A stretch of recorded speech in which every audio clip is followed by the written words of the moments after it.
3, 2, 1. Welcome to Queen Stage. We're here to spotlight the athletes, stories, and action in women's cycling, giving the sport the attention it deserves. And we're going to do so with the quality, depth, and personality the sport demands. I'm Rosael Torres-Davis. I'm Betsy Welch. I'm Anne-Marije Rook. And I'm Molly Hurford.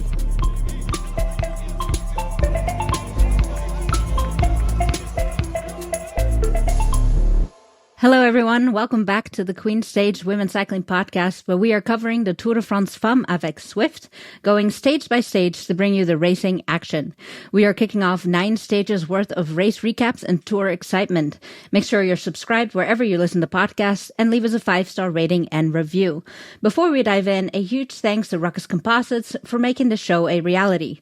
Built on a mission to push the boundaries of carbon fiber performance, Ruckus Composites and Aerospace are leaders in engineering, research, repair, and inspection. I'm your co-host, Anne-Marije Rook, and today we are covering Stage 6 of the Tour de France Femmes avec Zwift, the first mountain stage of this tour.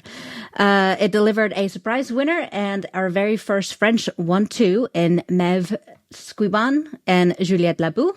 But before we dive in, we have a very special guest joining us today, the visionary and the funder behind this podcast, Mr. Shawn Small. Shawn, why don't you say hi and tell us what made you start this podcast? Oh, thanks. Thanks for the handoff. I'm Shawn Small, owner, founder of Ruckus Composites and Ruckus Aerospace, kind of a more secret composites company I run. I've been following women's cycling for a decade and love it.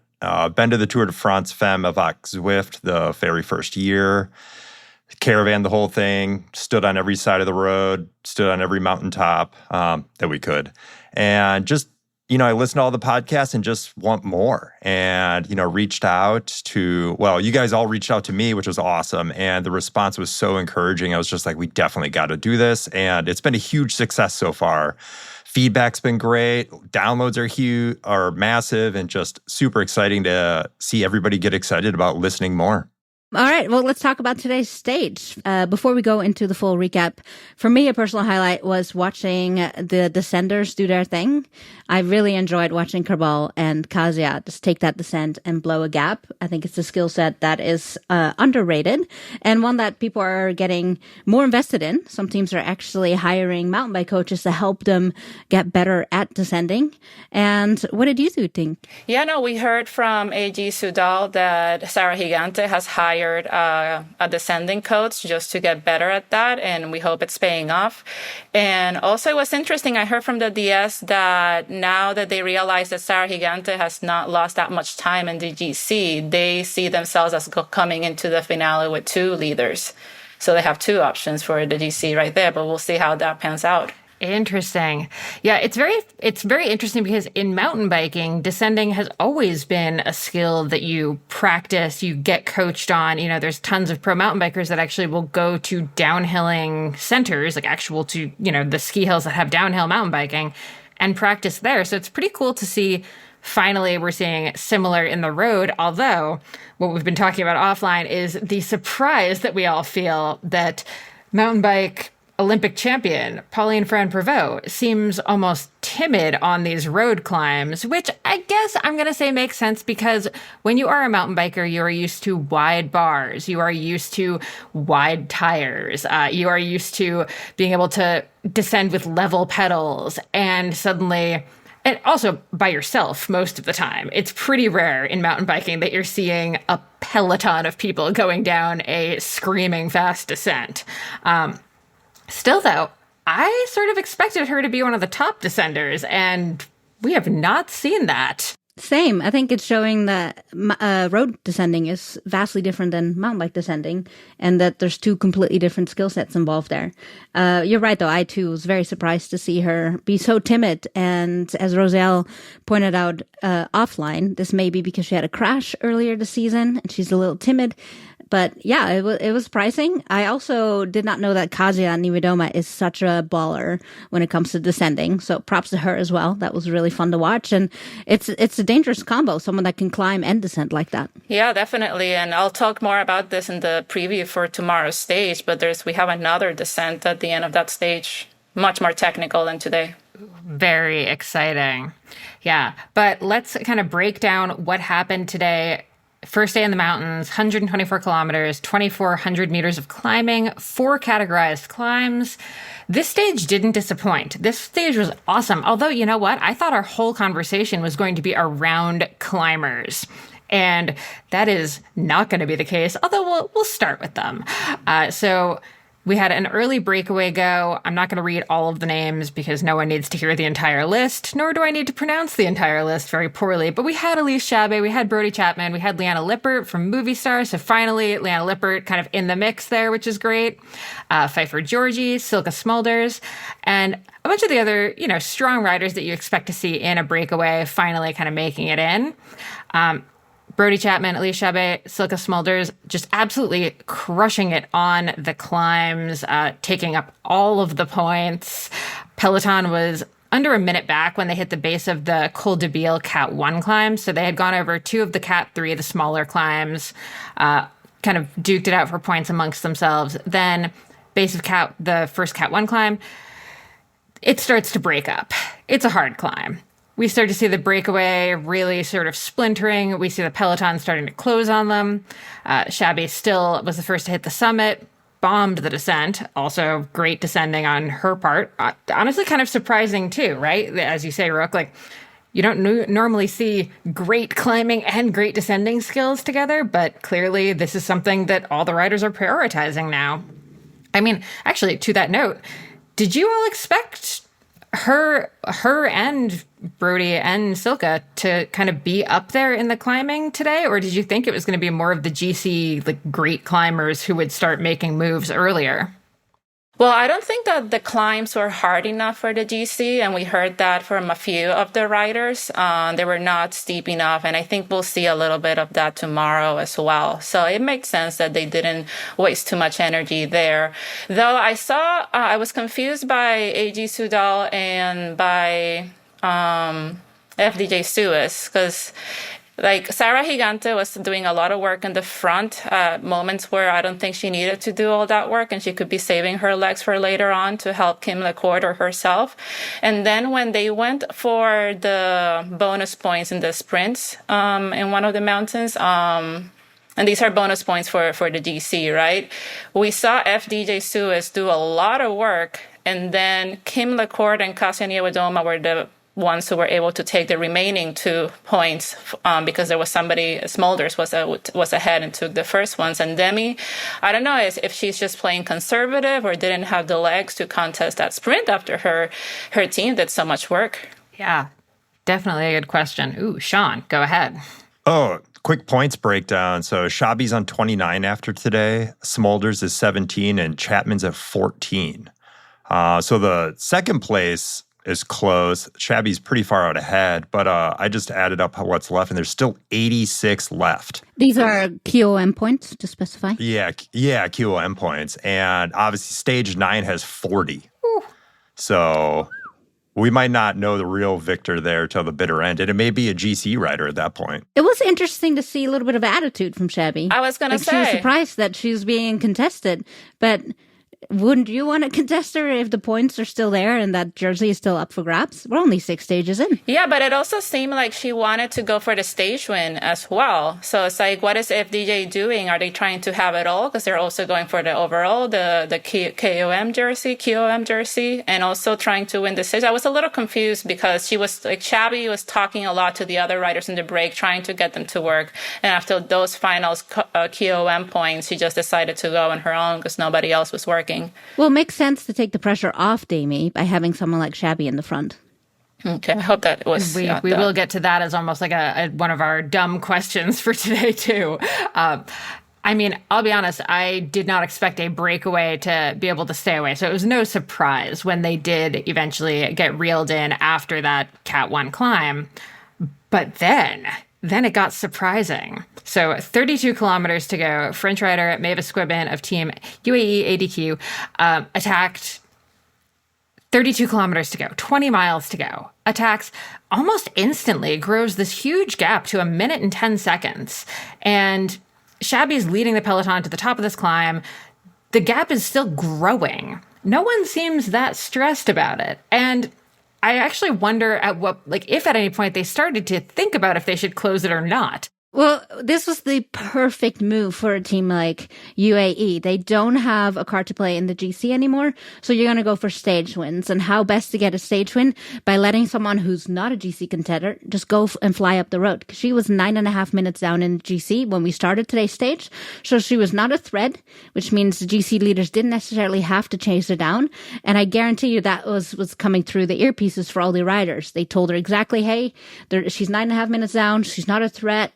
Don't waste energy bringing her back. It was an absolutely perfectly executed attack. Yeah, we've seen a lot of really smart team tactics in these last couple stages. That one was just phenomenal. And I mean, when we say the peloton was a minute and a half back, I think what isn't necessarily clear when they were showing the footage is how whittled down that peloton actually was by that point.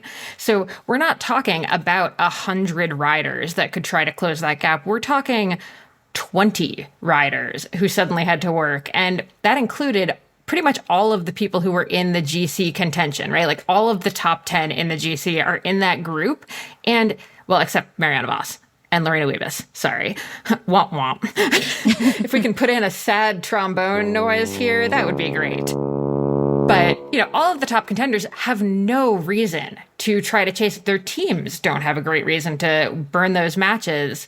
Now, would I have loved to see that? Absolutely. But do I also love a solo victory like that? Especially a French rider who got to celebrate for like a kilometer of screaming fans. That's what we want to see in women's cycling, is just how wild those crowds at the finish were for that rider to get to come in. And we still got to see a pretty solid sprint with all of the GC leaders, right? Juliette Labousse comes in solo just 4 seconds ahead of the group in second.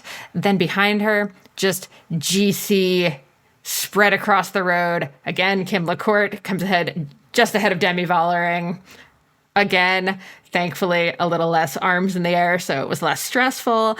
But the GC battle, we expected it to get strung out today. It's raging now.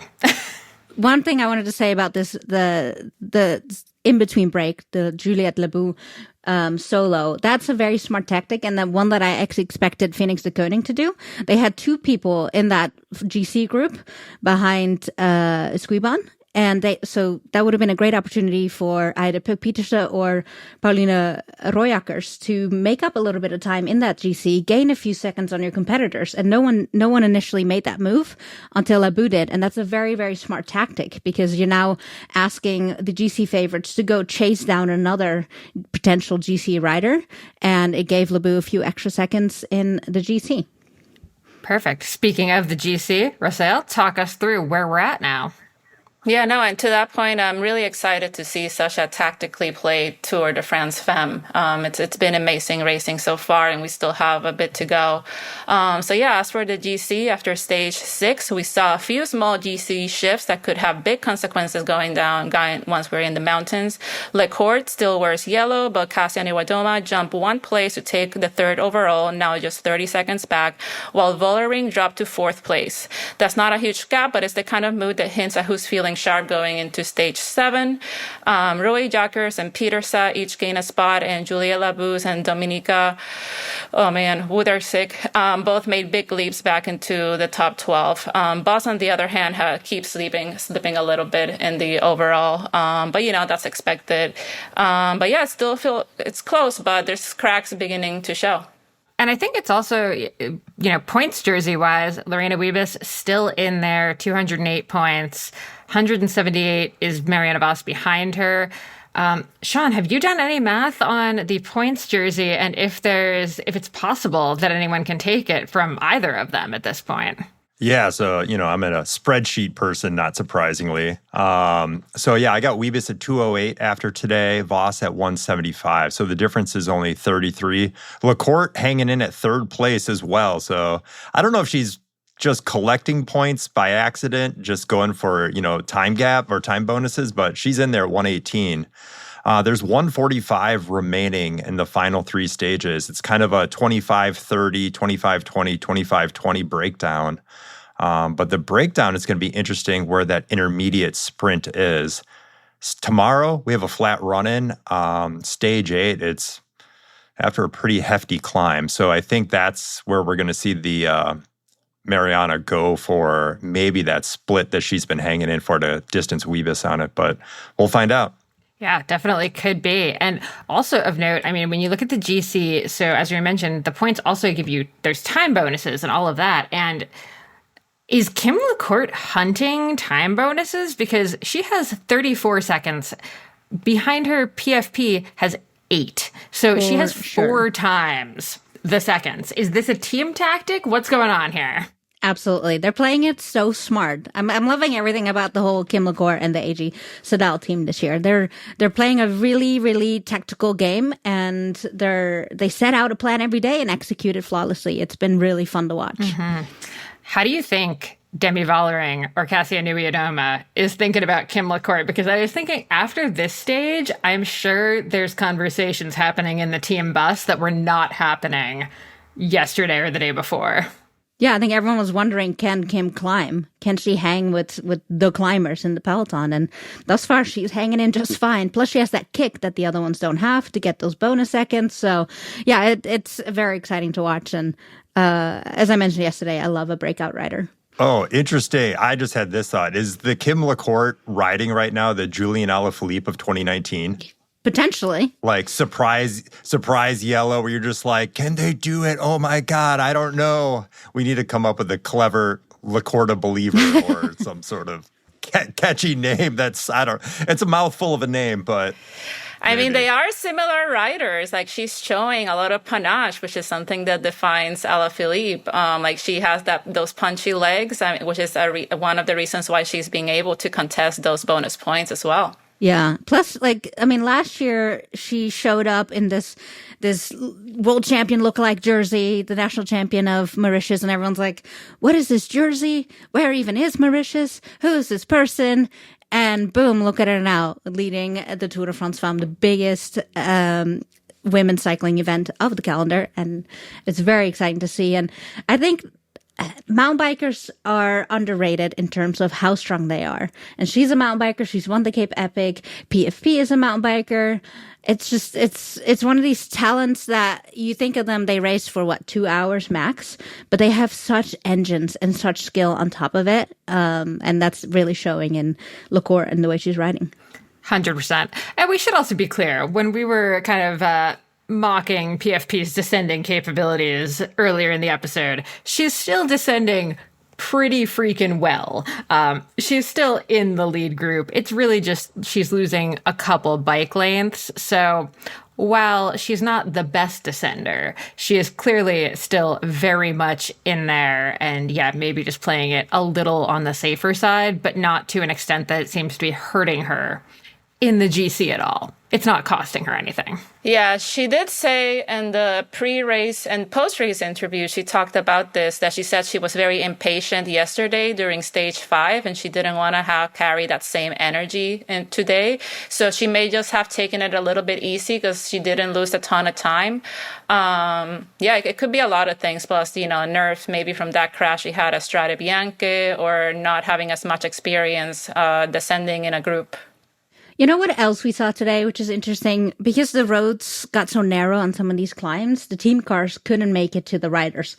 We saw several riders who had to get off their bike, and they couldn't get a bike. So I forget what team it was, but one rider ended up on her teammate's bike, which is way too big, but she made it anyway. She just kept going until she could get a bike from her own team car. And someone who never ended up getting a team bike was Niamh Fisher-Black. She ended up on a neutral bike, which is supplied by Shimano. It's these all blue bikes that anyone in the peloton can take whenever they need one. Does it fit you perfectly? No. Will it get you to the finish? Yes. And Shawn, you're an expert on bikes. What happens to bikes that get broken, and can they be fixed? Oh, thanks for that cue up. They definitely can be fixed. Bikes that get broken in the pro peloton have an interesting life. They may go back to the factory, company, team for diagnosis if it's an interesting break, but most probably don't go anywhere. Some may go to collectors, but in general, if a normal cyclist, like all of us, well, you guys aren't you guys are more than normal cyclists. But, the average person like myself that's just out riding, and if I ever have a bike problem or the carbon fiber gets damaged, carbon fiber is one of the most repairable materials compared to metals that bikes can be made from. So pretty easy repair. It's fast, it's quick, it's cheap. And it lasts a lifetime, so you don't have to worry about it ever again, which is kind of nice. Paint can be restored. You can do anything at that point. So that's why it's a fun material to continue to work with. Speaking of paint, you guys are experts at paint. You did a beautiful job with one of my bikes after it got destroyed at Unbound. We see these bikes, that the green jersey, the white jersey, the yellow jersey, everyone gets these uniquely painted bikes. How quickly can a manufacturer, like, for example, Specialized in this tour, turn that around? Overnight, I kind of follow some of the painters in Europe that paint these bikes, and it is interesting to watch how fast they try to turn it around. And I know there's a lot of shortcuts they can do to kind of speed up the process. Hopefully they have a small inventory of what's called ready-to-paint bikes. Bikes are already sanded flat, maybe just raw carbon, maybe that primer on them already. That way, when someone gets into yellow, that's the easiest one to paint. Polka dots is a nightmare, not surprisingly. But, if like we saw with like Ben Healy's bike, how fast, Cannondale had turned that around. And that was, someone's pulling a night shift. Luckily, they had a rest day to do it. But for the most part, you're waiting for paints to flash off. That's where the solvent evaporates. You can do it quick. And you see the paint shops take a lot. They're not shortcuts, but, they'll apply vinyl graphics. And so a lot of the graphics on top, they'll spray the base color or the base coat, and then they'll put vinyl graphics on top, because then you can layer up all the different colors and then shoot it with a couple rounds of clear coat to get that film thickness quick, to get that gloss, and then ship it. I imagine a lot of these bikes up close don't look as sharp. We always kind of joke with our customer base of, if it's a show bike, you're looking at it from 0 feet at 0 miles an hour. But these bikes, we're looking at 10 feet, 10 miles an hour. So everything kind of looks a lot better when it's zipping by you so fast. But I bet if we really got up close and looked at it, they might look a little rougher. But hats off to the paint technicians. That is a very stressful task to have to pull off in a short amount of time. In the first Tour de France Femmes, we saw this really rather interesting development with Annemiek van Vleuten. In the final stage, it was a big mountain stage. She starts off on an all-yellow canyon bike, decides to get off because it's too heavy, and then gets on her own bike because it was lighter, gets a flat, ends up having to do a switcheroo like 3 different times. And so she almost risked her lead, or at least that stage, because she thought that yellow frame was just a few grams too heavy. Do you know how much the paint difference, the weight differs between these special bikes and a regular bike? Definitely. It's kind of, I don't know, when I hear that, no, I was there, that was Le Grand Ballon, right? Was that the, no, or was it Planche de Belleville? Yes, that one. So I was at the top eating crepes and just listening to be like, what is Van Vleuten doing? Like, she's a special rider and has her very particular taste, and that's totally fine. But it's just like, yeah, she kept switching because the yellow bike was heavy. And the reason why the yellow bike is probably heavy in these scenarios is because they're painting on top of an already painted bike. So, yet again, it's that fast turnaround. So they're probably taking a bike that's, I don't know this for sure, but this is likely the case. So they're already taking a bike that's already got paint on it and throwing a fresh layer or a vinyl wrap. So the yellow and white colors are typically a lot heavier because you have to paint a thicker film to get that brightness up. So you're not talking a lot. These are weight weenie cyclists, and, that's their job to perform at that level, so they're allowed to be that particular. We have a lot of customers of our own that like to be that particular. And, at that point, when we're adding, we're talking 50 to 100 grams maximum. It's not nothing, but it's like not a lot either. But, cycling is so psychosomatic. So if that's in your head and throwing you off, change. If it makes you feel good, do it. That's my opinion with cycling. If you look good, you probably are going to feel better. So, if it makes you feel faster. Effect. Oh, yeah. If it makes you feel fast, you're faster. Okay. This is maybe like a dumb question here, but would maybe there's 2 parts to this. Would any of the budget teams say they shock themselves and they end up in yellow? would any of them just, I don't know, take all of the components off and spray paint the frame with just whatever high gloss yellow Rust-Oleum they could find? The look on Shawn's face right now is fantastic. Because I think a lot of people who maybe don't understand the paint jobs that go onto bikes and the level of detail that goes into them, maybe explain the difference between just spray painting your bike like I did to my fixed gear in college when I wanted it to look different versus how it should actually be done. Oh, definitely. And I'm sure in those scenarios, the brand sponsors would have a heart attack. You know what I mean? It's like, if they pulled it, for Kim, if like Specialized would be like, oh, heck no. They'd be like, please do not.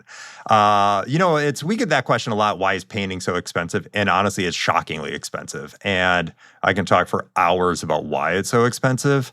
The long and short of it is like the paints we use are horribly expensive. We're $750 to $1,000 a sprayable gallon.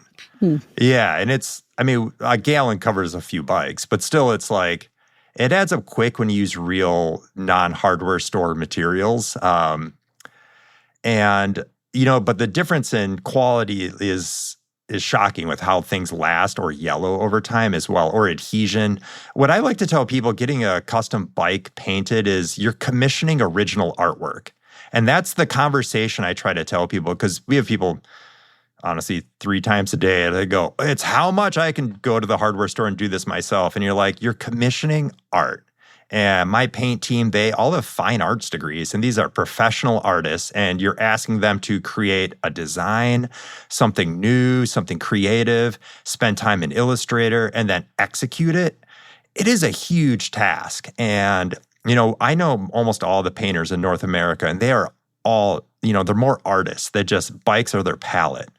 And some of the creativity that comes out of it is like, it's insane when you try to like get all the masking and everything and decals. It is, honestly, I can't do it. I never could. That's why I just hire painters and have phenomenal ones. But it's custom art, and you get to use it as a tool, which is different than most art you hang on a wall that we think of. But I don't know. It's how I try to explain it to our customers. Like, hey, here's the cost of the materials. Here's custom art. Change how you're thinking. You can still go do it, but not with us, or not with any of the high-end painters that exist that you'll see at all the major bike shows. I mean, that's definitely apparent in some of the bikes. Like Specialized has really gone deep in making sure that bikes stand out. Canyon with their My Canyon program, like every one of the Canyon riders is on a different hand-painted bike. Most bikes are actually hand-painted, but a unique design. And I love to see it. I think, it's rideable art, and it should be appreciated as such. Definitely. I remember going to Trek's headquarters and seeing their Project One paint lab and the robot painting situations that were happening for the base coats, and then the people working on the finishing touches. And it was so much more extreme than I ever could have envisioned. So very cool. And okay, speaking of Specialized, Shawn, you're a statistics nerd here. Talk to us about what you're seeing in terms of what people are riding in this race, both bikes and drivetrains. Yeah, that's kind of something, the tech side is not surprising. Also, like being a spreadsheet engineered nerd type, the bikes, drivetrains, components, it's just interesting. And, I just kind of made a quick spreadsheet on who's on what. And Specialized is on 4 of the teams there. So, their representation is close to 20-ish%. And then, you don't think about it, but Canyon's on 3 teams.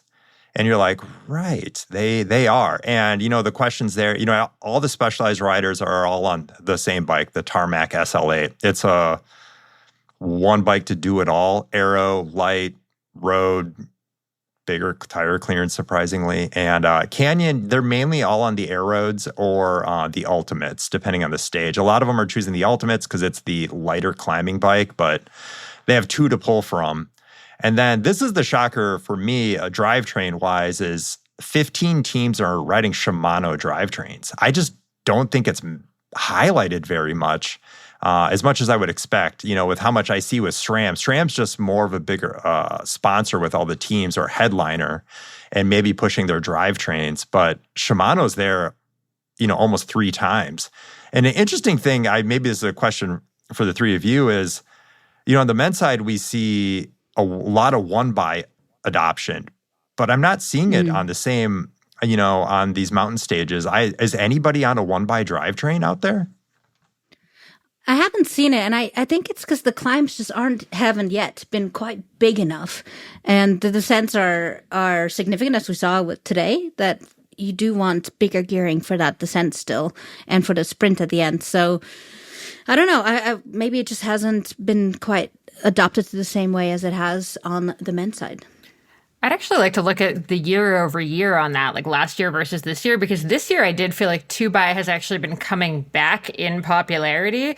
I would say even just with the riders I know around here, suddenly everyone's trading back in their 1x to go back to the 2x. So there's probably also a bit of marketing, although in a race like this, obviously, it's down to rider preference more than what the brand happens to want. Well, and it may also be down to your Shimano SRAM split. Right. For sure. SRAM definitely pushes a 1x, but Shimano still prefers a 2x system. 100%.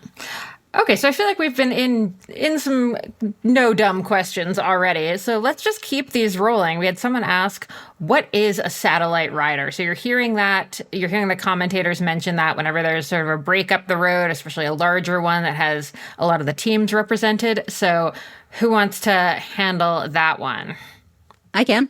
So this is another piece of evidence how the women's peloton is becoming more professional and is playing a very tactical game, something I absolutely enjoy seeing, because previously the women's peloton just had such disparity and discrepancy in how strong the riders were, so that someone could get away and they were just that much stronger. But now it's a real tactical team play to win a stage race like this. And so a satellite rider is a rider that a team uses, usually a pretty decent climber, and they send them ahead in a breakaway or even solo at the beginning of a climb or before you get to the climb, so that when your GC rider, assuming they're also a decent climber, once they catch up with your satellite rider, they're there to help that GC rider with bottles, with tactical support, with drafting and pacing. So it's basically a little helper that you send up ahead, and they basically are there to wait for you as the GC rider to help you out later on in the stage. Yeah, I think we saw that today from Elise Chabbey, which was pretty impressive considering all the work that she put in the break. And I think maybe the most famous example of this year happened in the men's Giro d'Italia, in the final stage where Wout van Aert was a satellite rider for Simon Yates. Or am I saying, I get the brothers confused, Simon and Adam Yates. But yeah, Simon Yates, and he was able to take the pink jersey from Isaac del Toro. Yeah. And we saw it again this year on the men's side on Vaughan too, right? With Victor Kampenaerts being the satellite rider for Jonas Vingegaard. It's a wonderful tactic. It just means that once you, as a GC rider, catches up to the front group, you have someone there to draft off, someone to get a bottle from, somewhere to talk to and play tactical game with. And it's definitely a sign of how professional and how deep the talent has gotten in the women's peloton that they're able to do this. Yeah, and it has to be a very strong rider too. Not anybody can just be a satellite rider, because it does take a lot of effort to be on the break for many, many kilometers and then put in more work for your team. Perfect. Okay, you mentioned the Yates brothers, and now I'm trying to think, are there any sisters in the Pro Peloton, the Holmgren twins on Lidl Trek, although they're not racing in this Tour de France Femmes, but are there any other siblings that we can think of? Fullering has a sister. Her sister's not racing at the Tour de France Femmes, but there is, she does have a sister in the women's peloton. Oh, and PFP does have a younger sister who races gravel is in the U.S. in the Lifetime Series this year. And the Backsteads. That whole family is in the women's sports. Women's cycling specifically, yeah. There we go. Siblings in the peloton. Okay. Do we have any twins, though? Isabella and Eva Holmgren, yep. Oh, they're twins? Yeah. Oh, I didn't know that. That's awesome. What team do they ride for? Lidl Trek. Yeah, they're still pretty young, but I think next year we're going to see them in Tour de France Femmes for sure. Okay, and then our other question, And actually, I had to look this up, and I'm still like not 100%, but I think it's the same. Is the climb classification in the women's Tour de France, or in the Tour de France Femmes, the same as in the Tour de France Hommes? Would a Cat 2 climb in the women's race also be a Cat 2 climb in the men's race? Or would it be different? It should be. So there's a little bit of gray space here. So the race organizers, they come up with the categories of the climbs, or the categorization of these climbs before the race begins. And there's a formula that takes into account the length, the altitude, steepness, and where the climb takes place in the race or in the stage, and that determines the classification. So today's Col de Béal was a Cat 1, and in a men's race, if it occurred in the same place of the stage, so later on in the stage or past the half point, it should have been a category climb then as well.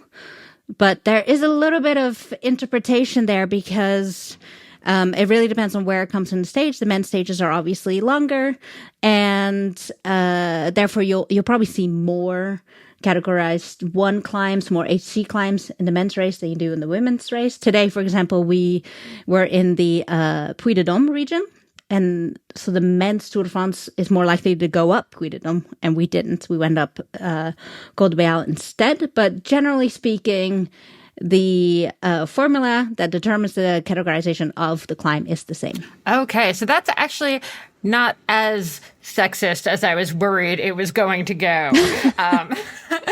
Because it's more about the length of the race. So actually, it's almost the opposite of what our listener kind of was asking, where they assumed that potentially a Cat 2 men's climb would be a Cat 1 women's climb. Often it would actually be reversed, where a climb that was a Cat 2 in the women's race, if it came later in the men's race, it could actually go up to being a Cat 1 climb. I don't know about that, because the first part of the formula is always the same, right? It's the length of the climb, the gradient, and the altitude gained. That's always the same. Like there's no interpretation left there. The only thing that's interpreted there is where it comes in the stage and how will it impact the outcome of the stage. Right. And that is up to the organizers to determine. Right. So if there was a women's Cat 2 climb at 50 kilometers in, and that same climb was 150 kilometers in for the men, then potentially it could be a Cat 1 climb for the men, but a Cat 2 climb for the women. Only if there were climbs before that one. Okay. It's a tricky one, but generally speaking, I don't think there's any sexism at play here. Okay, that's what we like to hear. Okay, we have to move on to Queen of the Stage. Shawn, we're going to give you the pick here. Do you have anyone that you would call the queen of today's stage? Oh, I annoyingly had to miss part of this stage, so I don't know if my pick's good. My favorite, and this is just my personal favorite rider at the moment, is Cédrine Kerbal, just for being like, one, she's quick up for sure, but quick down and just putting everybody in, not pain per se, but just like panic of just like, how is she going so fast? And smoothly too. You know, Kasia is an excellent descender and was struggling to hold the wheel. And just watching Cédrine just ride away with an absolute fury. She's my pick, but, you know, I had to miss part of the stage. I did see that, and that was like recency bias. And it's just, I love watching someone rip it downhill on a road bike. It is just like a masterclass. Ditto. I'm a big fan as well. I like having her because we really haven't given her like a whole lot of credit in this tour, but she is kind of a sleeper in there, right? She's still top 10 in the GC despite having lost one of her team riders who should have been really in the mix working for her. She's hanging in, so definitely shout out to her. And killer season, you know, like I love her story of the whole Sarah Tizet transfer is just like, she sees opportunities, she took it, and mad respect. Absolutely. Yeah, I think she would be my pick for tomorrow's stage, if you want me to segue into that. Let's do it. Yeah, so today's stage was classified as a mountain stage, even though, you know, not all the climbs had a significant steepness to them to make up big changes in the GC. But tomorrow, It's a hilly stage. It doesn't have as much as elevation as today, just at 1,900 meters. But it could still be one for the climbers, but I would say one for climbers who also have some daredevil in them. And I'll let you know why in a minute. The stage is 160 kilometers long, taking the peloton from Bourg-en-Bresse to Chambéry. And it's a stage that starts relatively flat. It's a little back-ended. With the fireworks save for the final third of the race, where they'll be tackling 3 categorized climbs. First, we have the Côte de Saint-Franc. It is 3.8 kilometers long at 6.9%. Then a short and sharp climb, Côte de Berlin, just 1.2 kilometers long at 7.2%. And finally, the Col du Granier, the biggest climb of the day at 8.9 kilometers long and a 5.4% gradient, topping out at 1,134 meters. So you see, those percentages are a little similar to today, so I don't think they'll have a big impact on the GC unless they themselves want to start the race for the final yellow jersey a little early. But the climbing won't be the only challenge tomorrow, because after going over the Col du Granier, riders will face a technical descent packed with hairpins and switchback turns that could make an impact.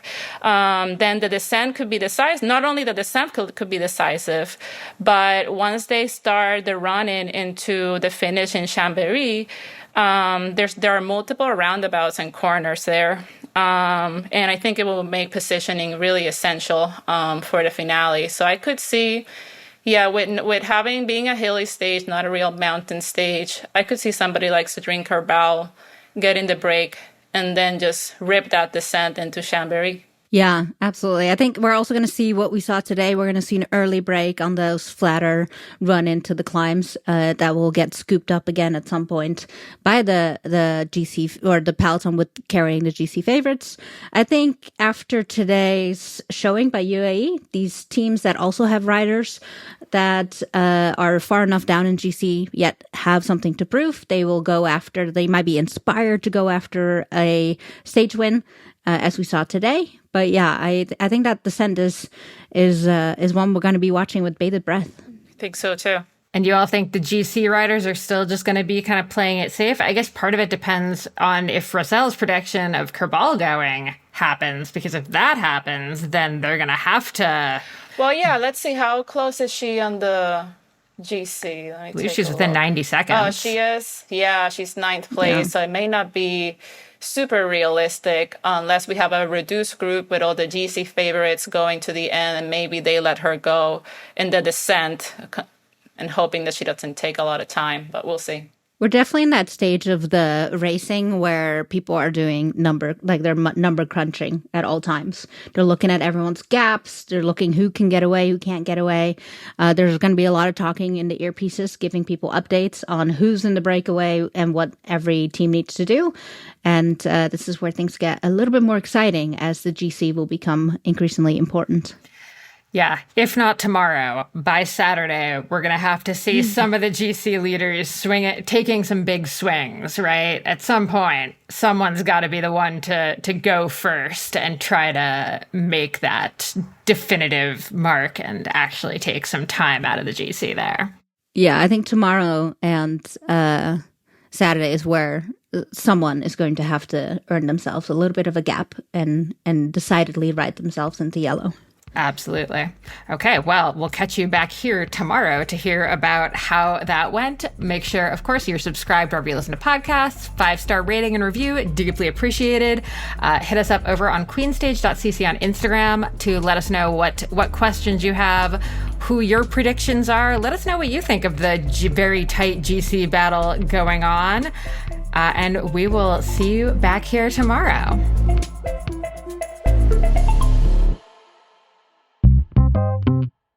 I got 5 names, and you can throw in your own. I'm like, what is my Kim word? What do we need to call her? We have Kim Possible, right? So oh my God, I love that. Kim Possible, obvious one.